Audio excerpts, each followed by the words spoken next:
दोस्तों नमस्कार। एक और नई वीडियो में। कोई भी मनुष्य कभी अकेला नहीं रहना चाहता। वह चाहता है कि उसके आसपास उसके अपने लोग रहे।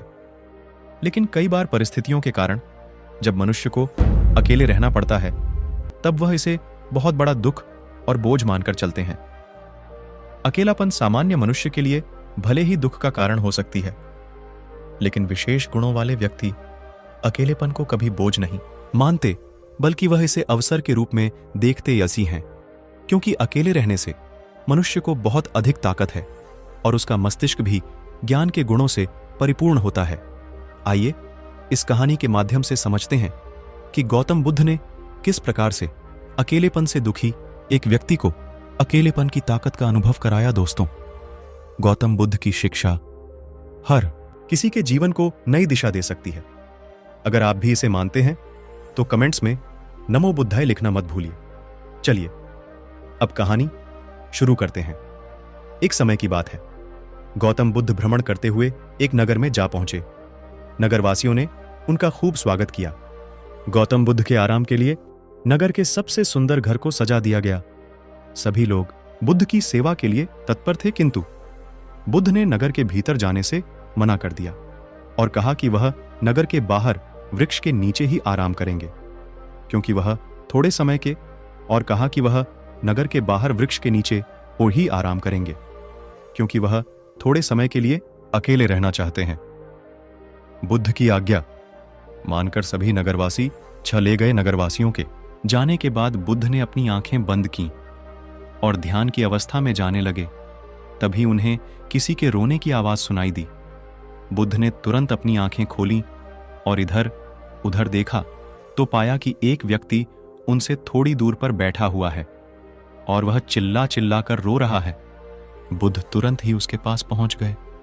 उन्होंने उस व्यक्ति से उसके दुख का कारण जानने का प्रयास किया।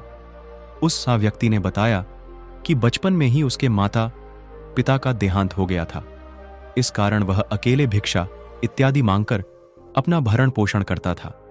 जीवन में कभी उसके कोई मित्र नहीं बने, क्योंकि वह गरीब था। कोई भी उससे मित्रता नहीं करना चाहता था। बचपन से ही वह स्वयं को बहुत अकेला महसूस करता था। समय आने पर उसका विवाह भी हुआ, किंतु उसकी पत्नी और बच्चों ने कभी उसका सम्मान नहीं किया और उसे उसके ही द्वारा बनाए गए घर से बाहर कर दिया। जीवन में उसकी यही अपेक्षा थी कि वह अकेला ना रहे, किंतु हर परिस्थिति इकीम में उसे सभी ने के छोड़ दिया और अब वह अकेलेपन से बेहद दुखी हो चुका है। इस कारण यहां बैठकर रो रहा है। बुद्ध ने उसे व्यक्ति के बातों को ध्यान से सुना।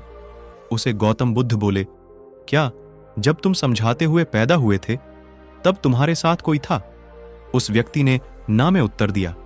बुद्ध ने फिर अगला प्रश्न किया, क्या जब तुम इस धरती से जाओगे तब तुम्हारे साथ कोई जाएगा? उस व्यक्ति ने फिर न में सिर हिलाया। बुद्ध बोले, फिर तुम्हें यह आशा क्यों है कि तुम रे साथ कोई रहे?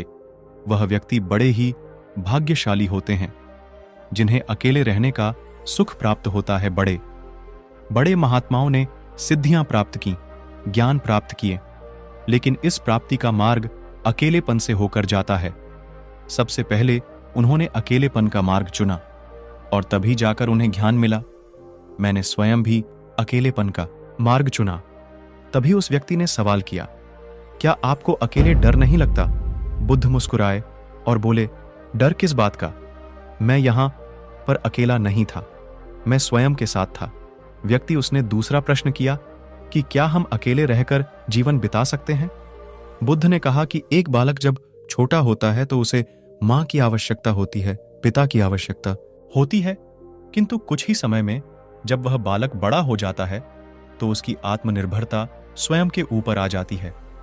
हम इस धरती पर अकेले ही जन्म लेते हैं, मृत्यु के समय भी अकेले ही होते हैं, तो फिर अकेलेपन से घबराना क्यों? जो व्यक्ति अकेले रहते हैं वह सबसे अधिक ताकतवर होते हैं। वह व्यक्ति अपने जीवन में होने वाली सभी घटनाओं के लिए स्वयं जिम्मेदार होते हैं। उनके पास सोचने के लिए अधिक वक्त होता है।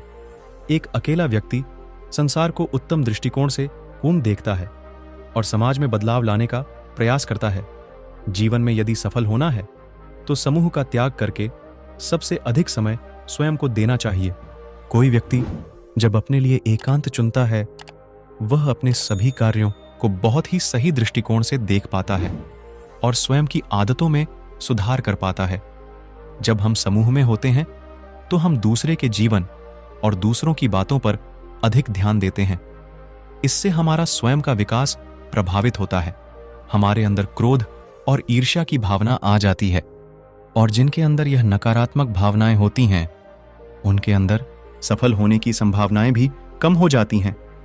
अकेले रहने वाले व्यक्ति बेहद समझदार और सुलझे हुए माने जाते हैं। समाज में उनकी बद सलाह को महत्व दिया जाता है। अकेले रहने से व्यक्ति को इसलिए भी ताकत मिलती है क्योंकि वह अपने व्यवहार के बारे में अच्छी तरह जान पाता है। उसे अपनी ताकत, बल और अपनी कमजोरी की जानकारी होती है। वह स्थिति का सामना अन्य व्यक्तियों की तुलना में ज्यादा बेहतर तरीके से कर सकता है। बुद्ध की बातों को सुनते हुए वह व्यक्ति ध्यानमग्न था। तभी उसने फिर प्रश्न किया कि हे तथागत, क्या अकेले रहने से मनुष्य का व्यक्तित्व भी प्रभावित होता है? तब गौतम बुद्ध ने कहा कि यदि समूह में रहने वाले व्यक्ति और अकेले समय बिताने वाले व्यक्ति की तुलना की जाए तो समूह में रहने वाले व्यक्ति अक्सर अपने आसपास के लोगों के व्यक्तित्व से प्रभावित रहते हैं। उनके परिवार और मित्रों का व्यक्तित्व जिस प्रकार का होता है, उनका व्यक्तित्व भी उसी प्रकार बन जाता है। लेकिन अकेले रहने वाले व्यक्ति एक नए प्रकार के व्यक्तित्व का विकास करने में सक्षम होते हैं।